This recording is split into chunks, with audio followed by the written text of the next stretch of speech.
वंदे वाणी विनायक सर्वेभ्यो नमो नमः। वर्तमान विश्व में संस्थागत प्रबंधन हेतु वैदिक ज्ञान का प्रयोग। समस्या बहुल वर्तमान विश्व अनेक चुनौतियों से जूझ रहा है। संस्थागत प्रबंधन भी उन्हीं में से एक है। सर्वोदात्त भारतीय संस्कृति के प्रतिनिधि, सर्वविध ज्ञान विज्ञान के प्राचीनतम विश्वकोश के रूप में प्रख्यात वेद के ज्ञान विज्ञान की व्यापकता का महर्षि मनु द्वारा विविध प्रकार से उद्घोष किया गया है। सर्व ज्ञानमयो ही सह तथा सर्वम वेदात प्रसिद्ध्यति आदि कथनों में महर्षि व्यास के मतानुसार भी जगत में प्राप्त सभी शास्त्रों तथा प्रवृत्तियों का उद्गम वेद से हुआ है। यानी है आगम शास्त्राणि याश्च काश्चित् प्रवृत्तयः तानि वेदं पुरस्कृत्य प्रवृत्तानि यथाक्रमम्। राष्ट्रीय, अंतरराष्ट्रीय अथवा क्षेत्रीय स्तर पर किसी लोकहितकारी उद्देश्य के लिए विशेष सिद्धांतों तथा नियमों के आधार पर गठित परिषद अथवा सभा संस्था कही जाती है। संस्थागत से तात्पर्य है संस्था संबंधी प्रबंधन शब्द को संस्थागत संबंधी प्रबंधन शब्द को परिभाषित करना एक दुष्कर कार्य है, क्योंकि प्रबंधन के सभी तत्वों को किसी एक परिभाषा में समाहित कर पाना संभव नहीं प्रतीत होता। अभियांत्रिकों, दार्शनिकों, अर्थशास्त्रियों, राजनीतिज्ञों, समाज शास्त्रियों आदि द्वारा स्वचिंतनानुरूप इसे परिभाषित करने का प्रयत्न किया गया है।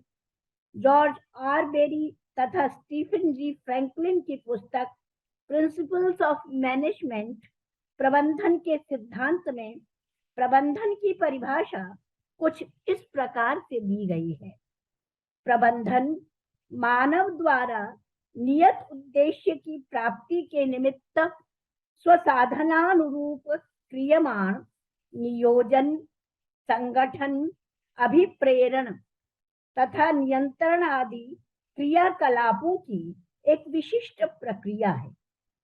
अनेक क्षेत्रों में आने वाली जटिलाति जटिल समस्याओं का सार्वत्रिक, सार्वकालिक तथा सार्वजनिक समाधान प्रायः संभव प्रतीत नहीं होता।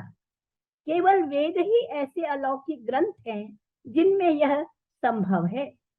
वैदिक ज्ञान सार्वभौमिक तथा सार्वकालिक तथा सर्वांगीण प्रगति का प्रेरणा स्रोत है। वेद ज्ञान के अनुपम उद्गम स्थान है। कोई भी व्यक्ति जो किसी भी क्षेत्र में प्रगति एवं संवर्धन के रहस्यों का गहन अध्ययन करना चाहता है, उसे वेद की शरण में जाना चाहिए। आज के युग में संस्थागत प्रबंधन एक महत्वपूर्ण विषय है। इसके लिए शांत एवं संतुलित विवेक की महती आवश्यकता है। वेदों में इसके लिए उपयुक्त शक्ति स्रोत विद्यमान है।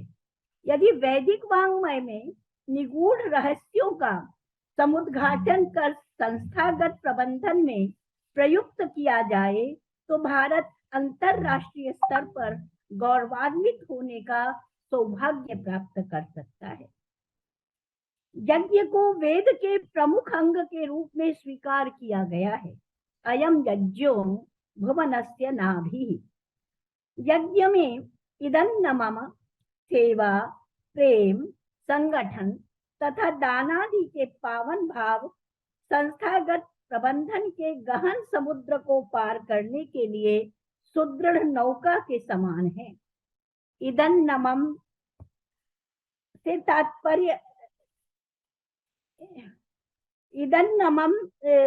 तात्पर्य है यह केवल मेरा नहीं है, अर्थात सभी वस्तुओं का उपभोग करो आनंद से, उनका आनंद लो, पर यह सदैव ध्यान रखो कि यह मेरा नहीं है या यह केवल मेरा नहीं है, इस पर किसी और का भी अधिकार है। यह भाव त्याग तथा निष्काम भाव की ओर अग्रसर करता है। अनासक्ति पूर्वक कार्य करके ही कार्य का सच्चा आनंद प्राप्त होता है। इदन्नमम भाव से ही व्यक्ति को सेवा में भाव ही व्यक्ति को सेवा में संलग्न करता है। प्रलोभन, ईर्ष्या, घृणा, हिंसा, विषयासक्ति, अहंकार तथा आसक्ति आदि से रक्षा करता है। यज्ञ में देव पूजा, संगतिकरण तथा दान के भाव समाहित हैं।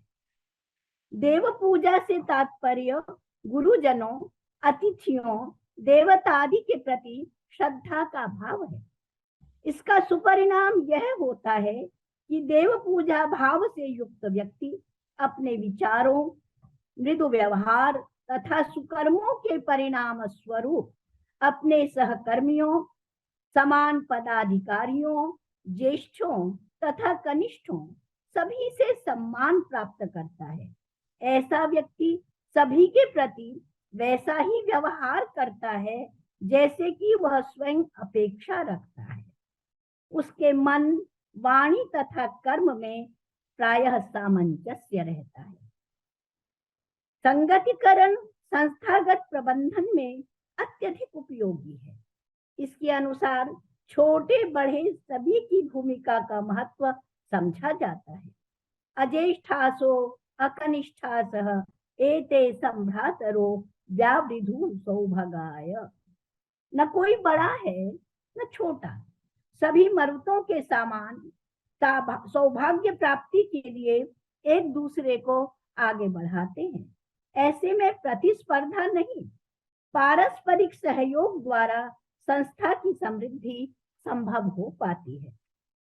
संगच्छध्वम संवतध्वम संवो मनांसि जानताम आदि वैदिक विचार भी परस्पर मिलकर प्रेम पूर्वक संस्था के कार्यकलापों का एक मत होकर संपादन करने का संदेश देते हैं। समानी मंत्रः समिति समानी समाने मनः सहचित्तमेषाम आदि मंत्रों द्वारा भी भेद भावना से दूर रहकर सबके समान विचार मनन करने के साधन अंतःकरण, चित्त, विचार जन्य ज्ञान सब एक समान हो, सभी के संकल्प समान हो, हृदय समान हो तथा सभी परस्पर सहयोग संपादित करने वाले कार्य पूर्ण रूप से सुसंगठित होकर के करें। समानी व आकृति समाना हृदयानिव समानमस्तु वो मनो यथा वह सुसहास्यति। इस प्रकार के सुसंगठित वातावरण में सर्वत्र सर्वदा अभय के वातावरण का सृजन होता है। अभयम मित्राद अभयम अमित्राद अभयम ज्ञाताद अभयम पुरोय अभयम नत्तम अभयम दिवानः सर्वा आशा मम मित्रम भवन्तु। इस प्रकार वैदिक वातावरण में सभी आयु, प्राण, प्रजा, पशु, कीर्ति, धन, ज्ञान, तेज तथा अंततः ब्रह्मलोक की प्राप्ति भी संभव बताई गई है। दान यज्ञ का तीसरा महत्वपूर्ण घटक है। यहाँ दान से ही दिन के प्रारंभ का उपदेश दिया गया है।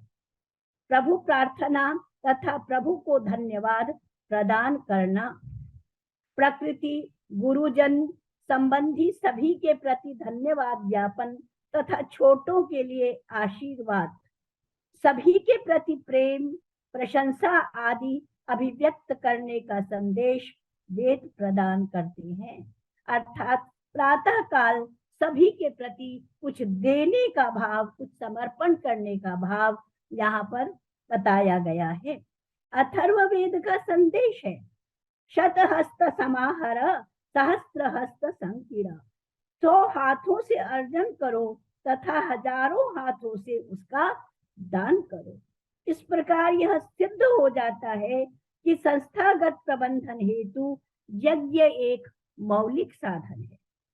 संस्थागत प्रबंधन के सुचारू नेतृत्व, सर्वोत्कृष्ट कर्म, पारस्परिक संबंधों में माधुर्य, धनोपार्जन में पवित्रता, व्यापार तथा उद्योग आदि में नैतिकता तथा पर्यावरण प्रदूषण आदि क्षेत्रों में की आने वाली सभी समस्याओं का समाधान यज्ञ भावना द्वारा संभव है।